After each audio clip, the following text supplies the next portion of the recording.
राहुल गांधी यांच्याकडे जर आपण पाहिलं तर सध्या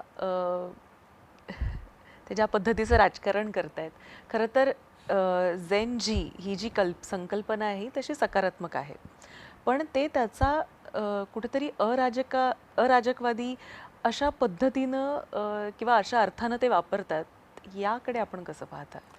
असं आहे की अशी अपेक्षा होती की 100 एक खासदारांच्या पाठबळावर जे आपल्या संसदेमध्ये लोकसभेत विरोधी पक्षनेते झाले आहेत ते राहुल गांधी थोड्या परिपक्वतेने आता राजकारणामध्ये काही गोष्टी मांडतील.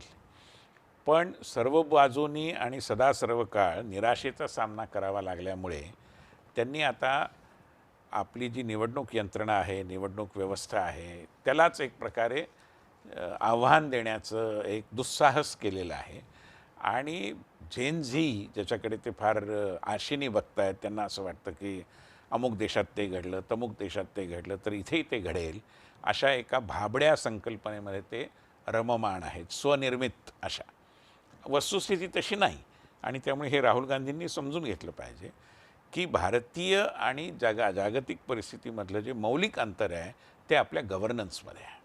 बरोबर. आपला जो गव्हर्नन्स आहे तो लोकांना काही ना काही उपलब्ध करून देण्याच्या दृष्टीने, मग गरिबांना अन्न असेल, आता प्रधानमंत्री आवास योजनेतून मिळणारी घरं असतील, किंवा तरुणांच्या रोजगाराचा जर प्रश्न आपण उपस्थित केला, तर आज ज्याला आपण उद्योजकता किंवा ऑन्टरप्रेन्युअरशिप म्हणतो, त्याला ज्या पद्धतीचा वाव मिळतो, संशोधनासाठी ज्या प्रकारची ज्या प्रकारच्या रचना सरकारने केल्या आहेत, मुद्रासारख्या, किंवा साधा फेरीवाला भाजी विक्रेता आहे तर त्यालाही काही ना काही आर्थिक मदत मिळाली पाहिजे, या दृष्टीने ज्या काही रचना केल्या आहेत, या सगळ्यामुळे मला असं वाटतं की भारतातला तरुण हा अधिक सकारात्मक रचनात्मक विचार करणारा आहे.